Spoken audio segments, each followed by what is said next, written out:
Hello, and welcome to this episode of the Kings of Garbage Time Football podcast, where we help you sort through the garbage that is mainstream football analysis to become a more knowledgeable football fan and a better fantasy football general manager. I'm Zach Faria. I'm here with Colton Watson, and that is Hello. it. Colton, how are you? I'm good. Little brain fog because I just did like a 4-hour draft, including IDPs. So yeah, but I'm here and I'm ready to go. Yes, Colton is a little frustrated because the draft order was a little unorthodox. Why don't you explain that real quick? Because I thought it was very interesting. Yeah. So there's 12 teams, and most drafts they do a snake order where if you pick 12, you get first pick of the second round. You pick 11th, you'd get second pick of the second round, or like let's say you pick first of the first round, you get last pick of the second round, and then it would just kind of rotate from there. So snake, kind of like, or would it be, yeah, like that, right? Like a snake going down. But this league, for whatever reason, they did scramble, which means that they had like pairings. So like 1 and 2 were together, 3 and 4, 5 and 6, 7 and 8 were all together, and then they just mixed up the order. And so we drew cards, and I got the 11th card, which meant not that I picked the 11th, but I picked where I went second to last. And I ended up stuck with 12. And I think just from the start, 12th pick, I had like the mid pick of the second round after picking 12th in the first round. So it's pretty stupid. I don't know why they did it like that, but yeah, I came out with a decent team though.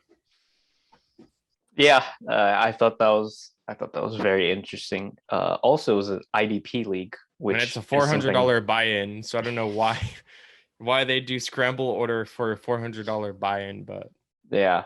So there we I don't know. go. Yeah. So we finally are getting ready to start the season. Hopefully, we'll get this podcast up before Thursday, but if not, it'll be no big deal. We'll definitely get it up before Sunday. And the reason why we want to get it up before is because we have started our podcast picks competition. So I'll have Simon put the little graphic up on the board sometime around here. Basically, all seven of us that you've seen on the podcast have made our picks for week one. Me and Colton are going to discuss a few of the ones we find the most interesting right now. And end of the week, we'll see who's in the lead. And at the end of the season, we'll see who can declare themselves the podcast picks champion. So, Colton, there are Mm-hmm. two games that the podcast was split on 4-3 vote. The first is the Dolphins against the Patriots. Mm-hmm. The second is the Giants and the Broncos. Now we Ooh. were both on opposite sides of both of those, and we were both in the majority on one of them. We'll start with the one Mm-hmm. you're in the majority on: Patriots versus Dolphins. You're taking the Patriots. Mm-hmm. The podcast is officially taking the Patriots by 4-3 vote. So why is that? This one, I think we were mentioned before the podcast of games we don't feel like that confident on. This is one of those where I don't feel too confident on. So I have the Patriots, and I just have them because I think the defense is pretty superior. It seems like Patriots always do pretty well in their own division. Um, they don't really have a lot of weapons on paper on offense, but I believe in the defense, and I think the offense is good enough. Obviously, Cam Newton got cut, which is pretty surprising, but with Cam Newton getting cut, I think Mac Jones is obviously warranting some praise there. And I'm not sure I believe in the Tua rebound or like his breakout. It seems like the Dolphins just literally a few days ago were trying to get Watson, which is fine. But how good can your QB be going in a second year where you drafted him really high overall? What was Tua, like the third pick last year? Fourth Um, pick. I know I think Justin I'll Herbert look was it a up for you. fourth. He was a top pick right after Burrow. So if he is in the process of talking about getting traded after a full offseason of working, and they've seen like his little rise in the offseason, they still feel like they want to go out and get Watson. I don't feel too confident in Tua, at least for week one. Let him settle in. Mac Jones, obviously, heading into week one, I'm not too confident in either. This game could go either way, but I'm going to give it to the Patriots just because I believe in the defense of Bill Belichick. Not that Dolphins defense is bad, but I think they'll get it done. Yeah, Tua was the 5th pick, it looks like. So there we go.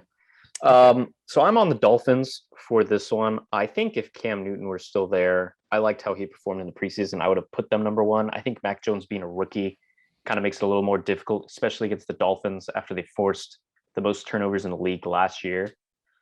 I do have concerns for the Dolphins. I do believe in the Tua rebound year 2, but their offensive line is bad. And against Bill Belichick's defense, that is going to be a problem. But I got to be in on the Dolphins for this one. I think the Patriots are putting in a rookie quarterback, and they got a lot of new offensive pieces. I think it might take a little bit for those things to click, especially with a rookie quarterback instead of a veteran like Cam Newton would have been. So I'm going to edge that one to the Dolphins. I'm in the minority on this one. I'm with, who do we got here? Omar and Simon are with me on the Dolphins, while Hunter, Joseph, and Juan are with you on the Patriots. But I think it's a decent chance the Dolphins pull it out. Maybe in the rematch later in the season, you see the Patriots take it to them. But this early, I think I got to go with the Dolphins. That's fair too. I mean, like I said, this is one of those where probably my like not riskiest pick. I don't want to use that word, but like unsure of pick. But yeah, I don't know. I could see it going either way, but I'm pretty confident with the Patriots there. Yeah, I think it's going to come down to which defense is able to force more turnovers, because the Hmm. Patriots against that offensive line should be able to get to his face quite a bit. And that would be where the problems start coming for the Dolphins. Yeah. So the other one that we are split on is Giants Broncos.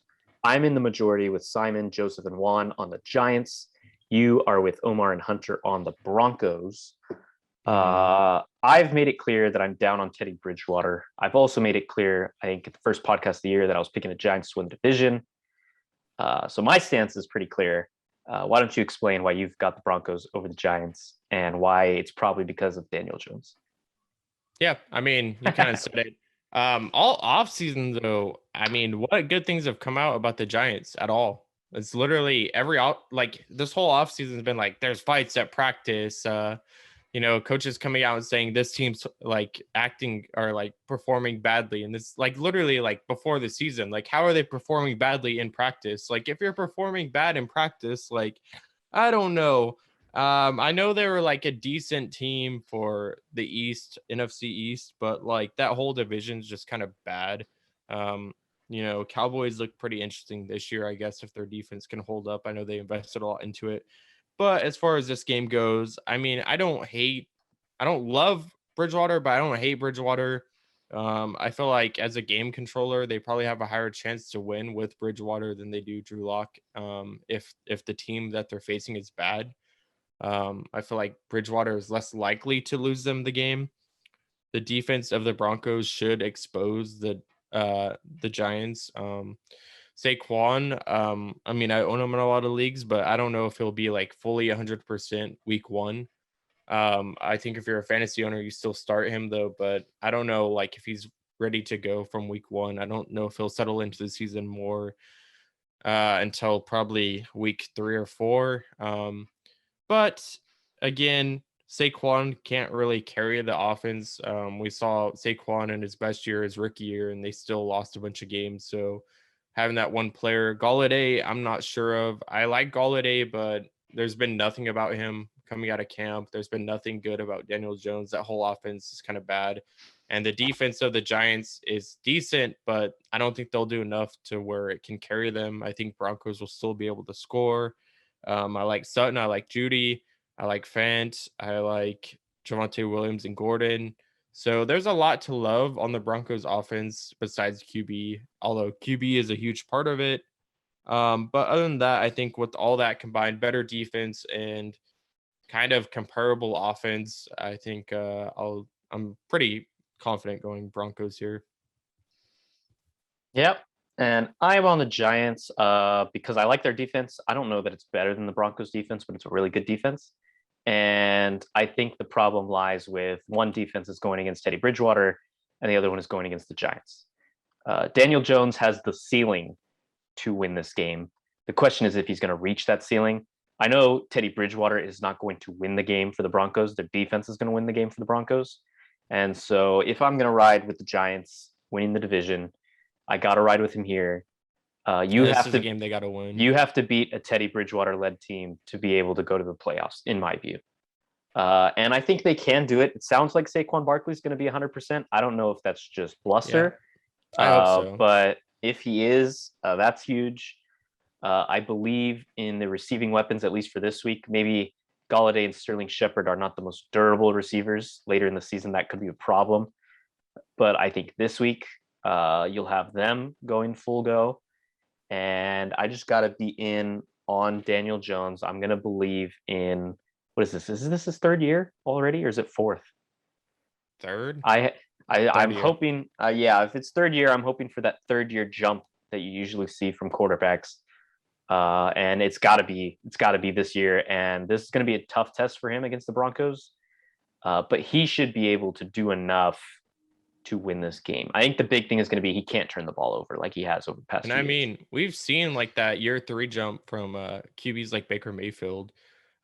Baker Mayfield is actually pretty similar to Daniel Jones in the sense of their career arc so far. Daniel Jones obviously having a really good rookie year where no one thought he'd do good. And then he went up drop boards his second year and then bad. And then so like Mayfield, who had a good rookie year, bad sophomore year, and then a third year jump. Maybe Daniel Jones could do that.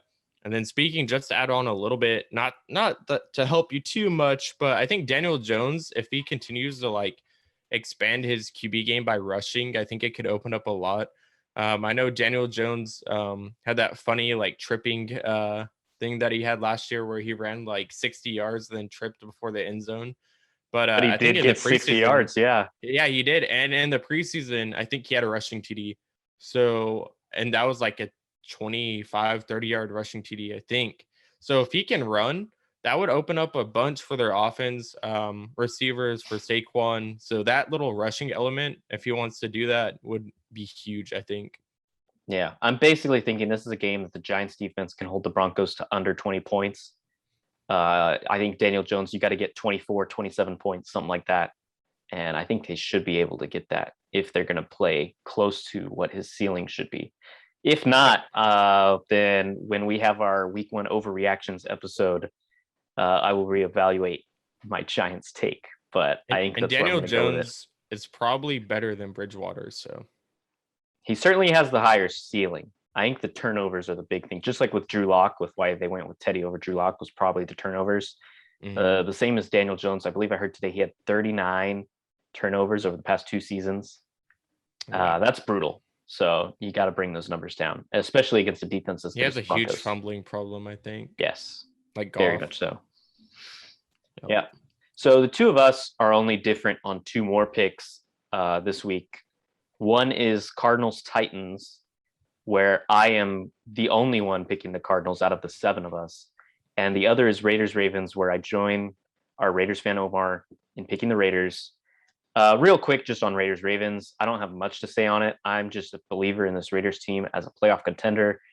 And based on what we've seen the past couple of years, the Raiders always come out hot starting the season. So I think they can catch this Ravens team. I don't know if they will, but I'm going to lean that way for now. And they've certainly shown, I think it was the Saints last year, a couple of years before that, they beat someone that was a contender. They beat the Chiefs pretty early in the season last year. This Raiders team always starts hot. So I'm thinking they can take the Ravens in prime time. Anything you want to add on that game? I don't know. I don't view them as being close to matching the Ravens. Ravens with a top 6 defense and then probably top 3, top 4 offense. It's just kind of hard to project them losing to any team, let alone the Raiders, who I consider as badly coached and not a ton of talent on offense and defense, really. So, I mean, I could see like any given Sunday, right? I can see them coming out and shocking people, but I feel like just Lamar Jackson's going to run all over them, and they won't be able to stop him. And we might see a few appearances from Mark Andrews and maybe even a long bomb to Hollywood. But I could definitely see Raiders pulling out something, but I don't think it would be enough to beat the Ravens. Yeah, and shout out to Mark Andrews, my Dynasty Superflex tight end, who just signed his 4-year contract extension today. So Did good for they him. say the money? I think it was 59 million. Let me 56, pull that I up. think. 56. 14 million a year. Yeah, Really there we good go. for a tight end. Yeah. Crazy. I definitely think this Raiders-Ravens game is going to be high scoring, if anything. I think this That'd Raiders be fun. offense can definitely punch with anyone. They did it with the Chiefs twice last year. The defense is where all the questions are, and if they do lose this game, it's going to be because they give up 40-something points to the Ravens. So that's where I'm at. On the Cardinals, I'm in on the Cardinals as contenders. I got them with 10 wins this season. I got them getting into the wild card. I've got Kyler Murray being in the MVP race. I'm actually a little more nervous. Malcolm Butler just retired. Their corners are even worse now than they were a couple of days ago.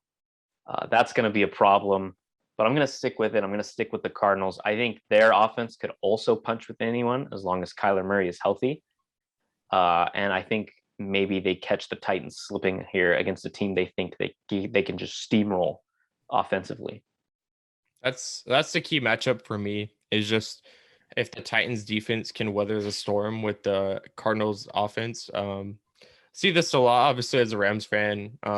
Not that the Rams and the Titans are too comparable, but both having good defenses. You see, like, there will be a lot of trades in the beginning, touchdown for touchdown. I think with the Titans, you got Ryan Tannehill, and then they added Julio Jones with AJ Brown.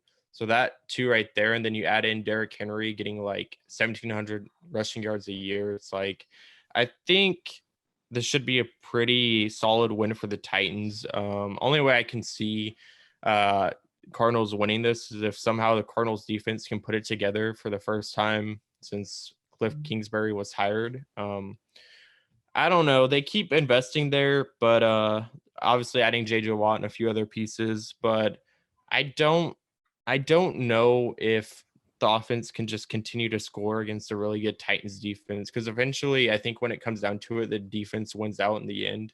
But we'll see. That's another interesting game for me, and I feel like it can go either way, but I feel pretty confident in Titans. I do really like this front seven of the Cardinals defense. Isaiah Simmons really came into his own near the end of last year. They drafted Zaven Collins. I think the front seven's really nice. It's just those corners are just going to get absolutely torn up all year. And if Ryan Tannehill can make them pay, that's going to be a long day. He's got the receivers to do it. Yeah.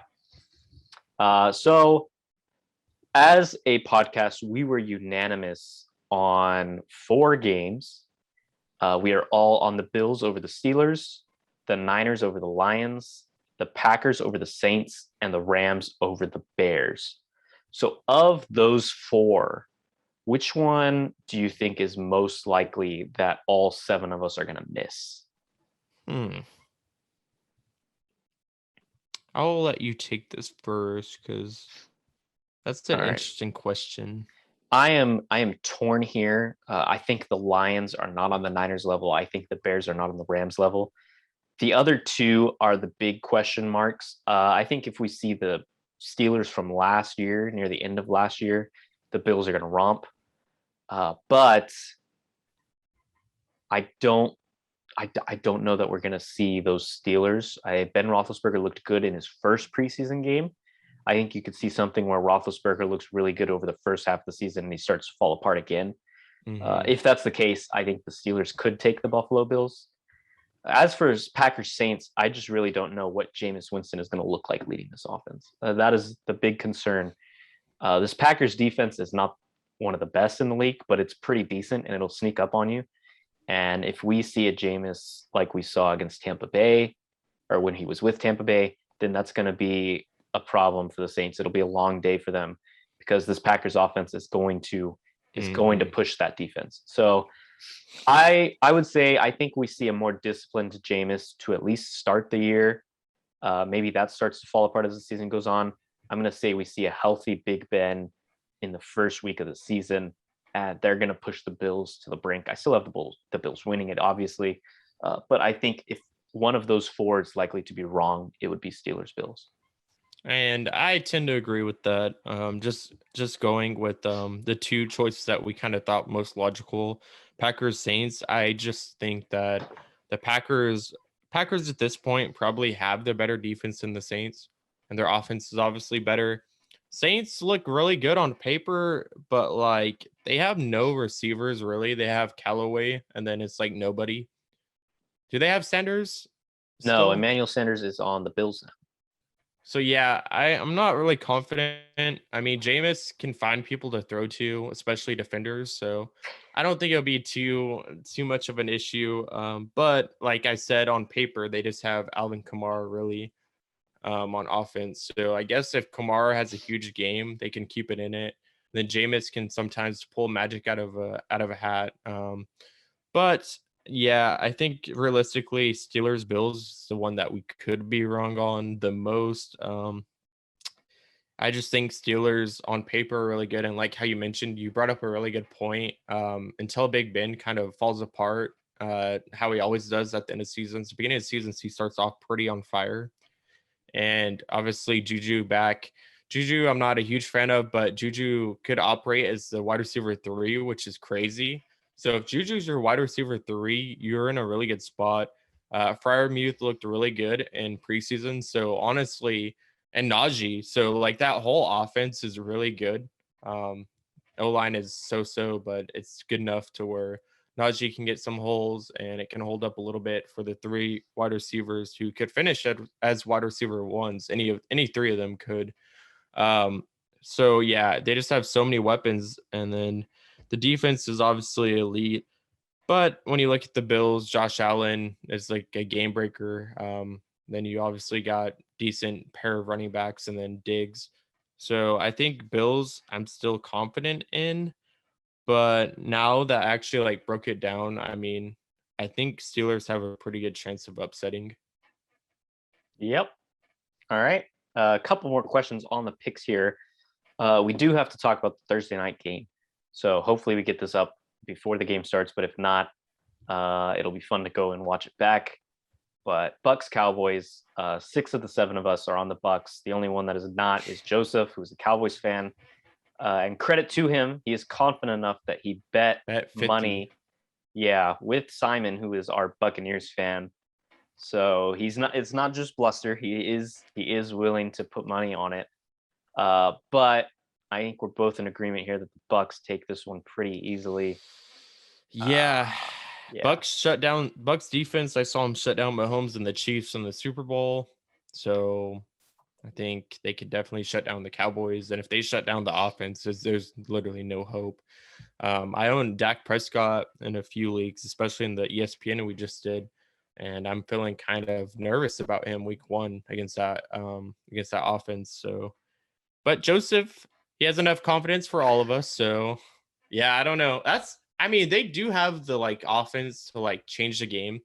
When you're elite on at least one side of the ball, no matter how bad the other side of the ball is, you always have like a fighting chance going into a game.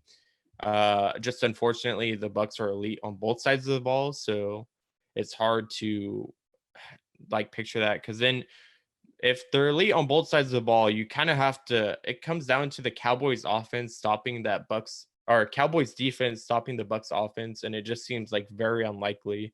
This honestly could get really ugly, like Oh, yeah. fast. That's what I'm expecting. And it's good for fantasy though, because Dak can clean up in garbage time like he did for all those games last year before he got hurt. So that's what I'm expecting too. That's what you're expecting for it to get ugly fast, or Yeah, I'll put my score out there on the money. I'll put 43-27, and I think it might not even feel as close as that would be. But I think that's what I'm going to go with. 43-27 Bucks. yeah, Brady Yeah. with a lot of passing touchdowns, or Oh you yeah. think Fournette, Yeah. Ronald Jones gonna get in some of that, or no? That's a good question. I think Fournette. This is definitely one of the games that I could see just Fournette just running all over Oh like a man, pinball. yeah. But I think I'll go with Brady for all the passing touchdowns. I don't know who in this Cowboys secondary is supposed to be stopping Mike Evans, Chris Godwin, and Antonio Brown. I do think this one's going to get out of This hand. could be a huge Brown game, like Antonio Brown. It could be, yeah. Or Godwin, or because like I think Trayvon Diggs, right? Is that the Cowboys corner? I believe that is their CB1? best corner, yes. He's decent, and I just think that whoever their corner 3, CB3 isn't prepared to cover Antonio Brown. I just think Right. I don't know. I feel like I mean, obviously project a touchdown for each of those guys, but yeah, Right. I don't know. And I don't think this Cowboys defense can get pressure on Tom Brady, which would He's gonna be have the all difference day. maker. Yeah. So that's where we're at on that one. Sorry, Joseph. But we will 50, man. revisit this. If you get this right, Joseph, then you have to come on the podcast next week because you'll have to do your little victory lap over the rest of us. But yeah, Joseph is also on the Jets over my Panthers. And he's also, I believe he has one more lone wolf pick on here. Yeah, the Browns over the Chiefs. So Joseph is trying to get out to an early lead against the rest of us by picking against the consensus. And we'll see if that works. Final note on the picks. Which of the picks have you made this week that you feel the least confident in? I think I'll go with mine first. It's the Eagles and the Falcons. I picked the Falcons, but I think both teams are on about the same level. And I think this could be a game where the Falcons defense struggles to contain Jalen Hurts in his first full season as quarterback. He only played a few games last year. The other teams got a limited look at it. And this Falcons defense doesn't blow anyone away. So I think that one could be a bit of an upset for the Eagles. I'm pretty sure they're the underdog. They should be the underdog, but my Falcons pick there is the one I'm the least confident in for week one. What about you? I'm gonna go. We'll revisit one. I'll go Cardinals Titans.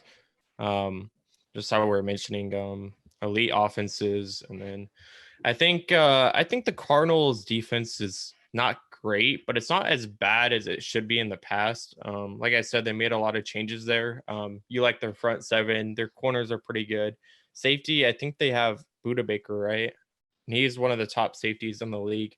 So it's not like they don't have players there.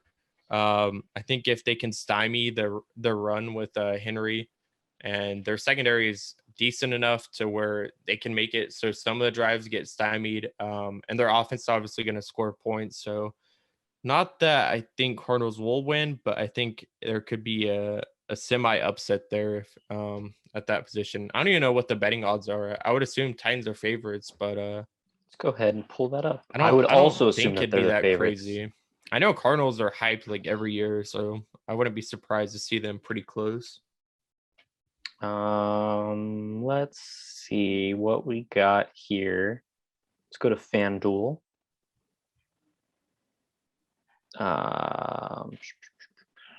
It's probably like a plus 3 to Titans or something. Yep. Titans -3. Total. Oh yeah, I mean -3. Yeah. Total 52 points for the over under. I think take the over in that. I don't think these defenses are going to be able to stop each other from getting there. But yeah, just out of curiosity, what's the over under in the Jets game? I believe it is now. Oh, I don't know the over under. I feel like that. I know the actually spread. Be a sneaky shootout. Panthers is -5 right now. I know that. I think they opened at -4. They went to -5. I'll pull up FanDuel right here. The over under is 45.5. I agree with you. I think take that the game over I in that might one take as well. The over. Yeah, I think that's right. And just to note, we are not responsible if you lose money on any bet. Oh yeah, this is not financial advice. Yes. So in the vein of Panthers Jets, the other thing we wanted to talk about is fantasy football players who are not guys that you're going to start every week, who are probably more matchup dependent, and which one of those matchup dependent guys you could see breaking it off in week one.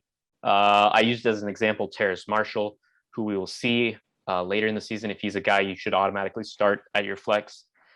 But to open the season against the Jets, against that secondary, I think you gotta put Terrace Marshall in your lineups if you have an opening. I think all three of these Panthers receivers are going to eat this week. That would be my first guy. You have anyone that comes to mind for you? I was going to mention Trevor Lawrence.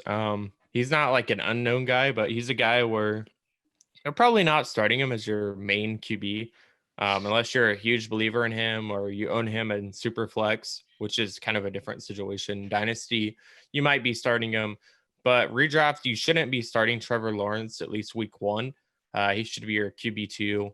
But I feel like this is probably the best matchup he'll get all year. And then I think starting off, just Texans are awful, like awful everything. This could be a game where honestly I could see Lawrence having like four touchdowns right off the bat and a really good confidence boost for him. I know at the end of the preseason, we saw him actually pick up and destroy, was it the Cowboys? Is that who they played in preseason? He had like 3 touchdowns, 2 touchdowns against, had a really good passer rating. So we saw it a little bit at the end against a bad defense. So I think playing the worst defense, I don't know, what's worse, Texans or Lions, do you think? It's a toss-up, basically. Bottom 3, for sure. So bottom 3 defense, I think Lawrence could be in for a huge start. It's not like the Jaguars are too good either. They might let in some points, keep it a little bit close so he's passing. Yeah, I think all in all, it'll be a bigger week for Lawrence. Yeah, and Marvin Jones doesn't really fit this segment because really you should be starting Marvin Jones as a flex every week. Mm-hmm. But this week especially is going to be big for him. He's going to finish as the Jaguars wide receiver 1 this year. And he's going to get off to a good start against the Texans.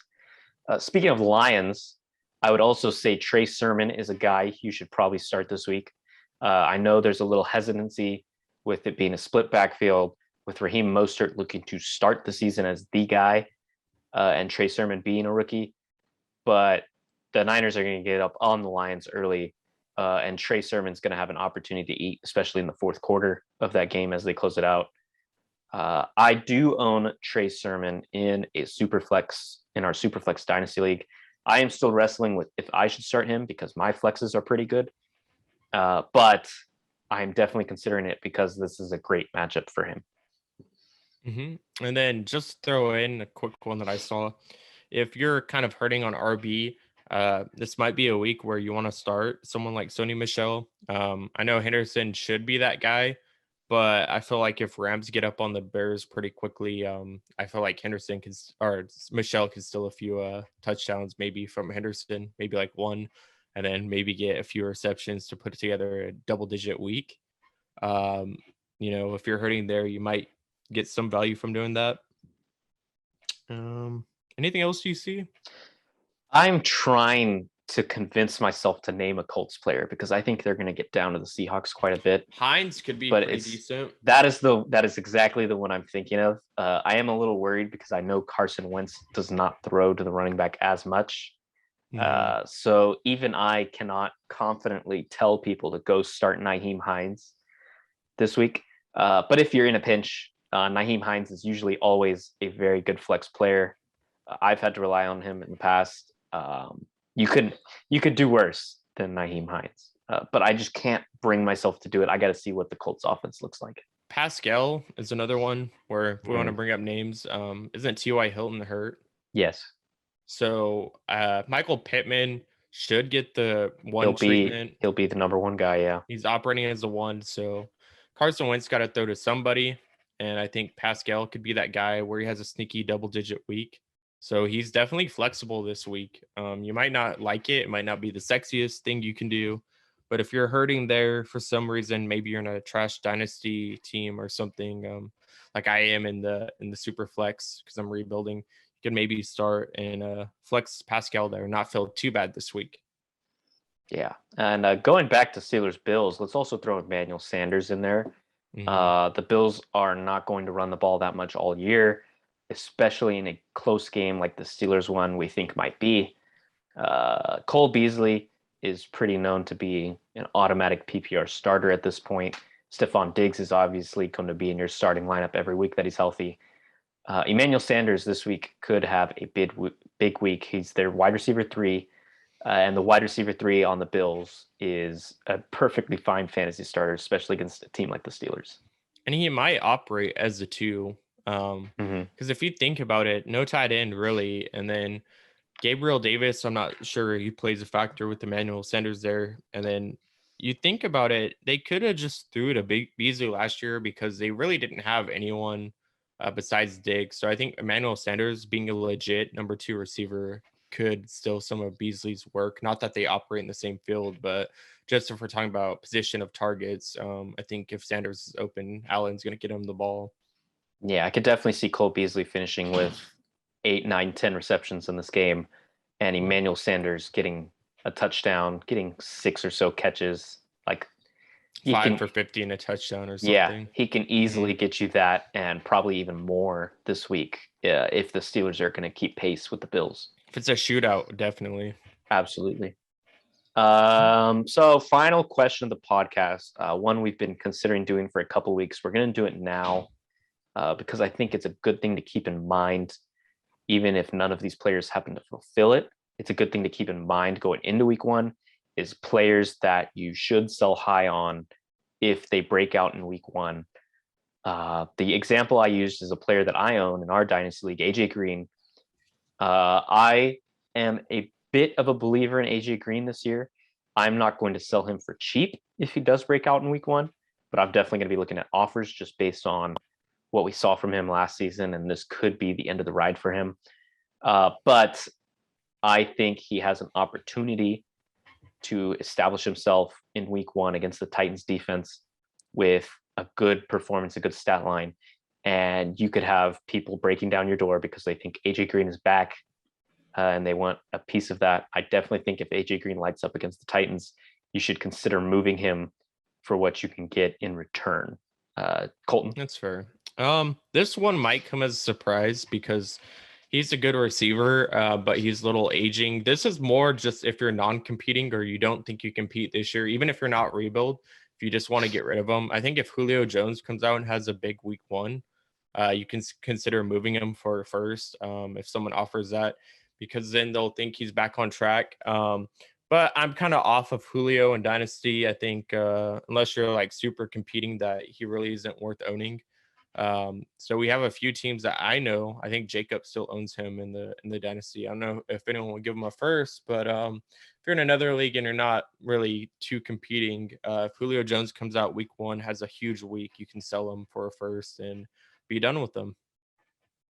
Yep, I am 100% in on that. And I do think Julio probably does have a big week one, just because, like we said earlier, those Cardinals corners specifically are going to be a bit of a problem on that Cardinals defense. Any other players? I had one that I'm blanking on. I'm looking here at the lineups.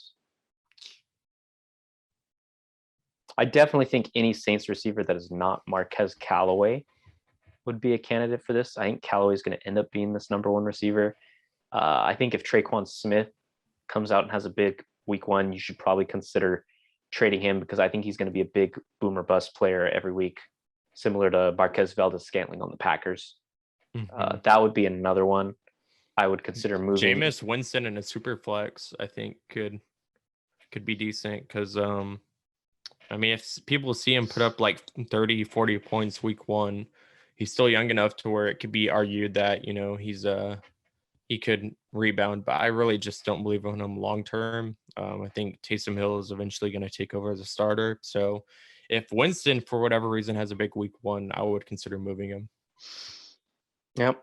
Eric Ebron is another one because I'm thinking, let's say that the Packers or the Steelers do not roll out Freiermuth that much in week one.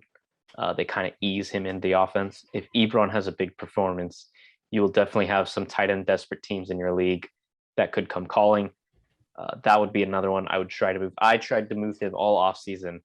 I had no luck in our league. I ended up cutting him. And I don't believe anyone's picked him up either, but let me double check that. Just to add on while you're checking, I think he's still free. If Raheem Moster has a big week one, you probably sold too. He is 30, 31. So I think, and also Trey Sermon's very talented. Elijah Mitchell is pretty talented. People are, for some reason, in drafts are drafting Moster as a one. I think he probably operates as a one until he gets hurt, which is probably week 2, 3, 4.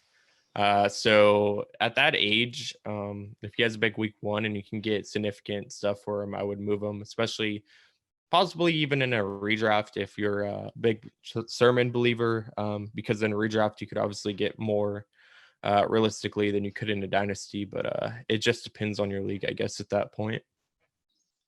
Yep. And is that all that I have here? I think that's all that I got for this so far.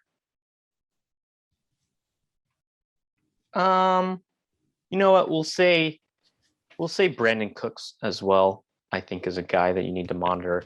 Like we said, the Jaguars defense is not anything special. He could have a big week.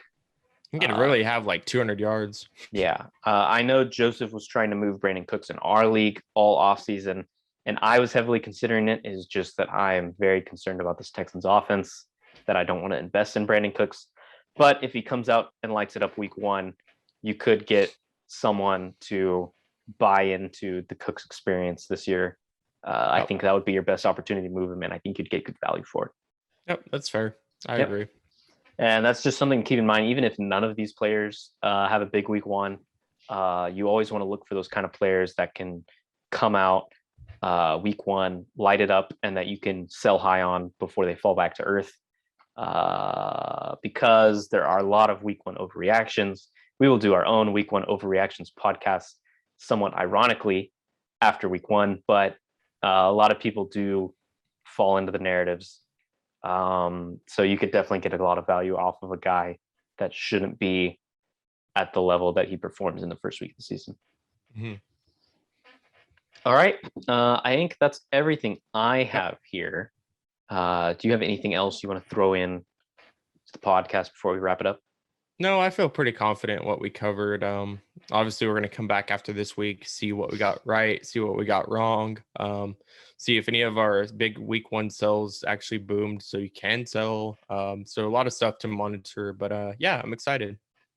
Yeah, and I'm just looking through here to see who picked the same as the podcast average here. I believe the only one is Juan. All of Juan's picks are the same as the podcast average. So I just thought that was something interesting. That only came true because Hunter finally got his picks in, and he also picked the Patriots to break that tie. But we will see who comes out on top week one, who is in the lead. And of course, we have the podcast's own picks, so you can measure up against each person on the podcast, but also the podcast as a whole, to see just how well you do this season with your NFL picks. Yeah, that's all I got. So, all right, brief episode, but we are all chomping at the bit for NFL football to finally come back. It'll be back on Thursday. I unfortunately will not be able to watch that game live because, as mentioned on our previous podcast, some of us are now high school football coaches, which is fun, but Thursday is now taken on our schedule. So I will come back to see the Buccaneers blow out the Cowboys on Friday, and we will come back and hop on the podcast to discuss our week one overreactions on Monday, Tuesday, some point. But yeah. Yep. So see you then, Colton. Yep, I will see you there. Yeah. So make sure you subscribe to the podcast here on YouTube, and you follow the podcast on Twitter at Kings of GT. And go ahead and make your picks. Send them to us in the YouTube comment section, tweet them at us, do whatever you want, so you can see how well you do against the rest of us. See if we're as good as self-advertised, I suppose. Yep. Yeah. All right. See ya. See ya.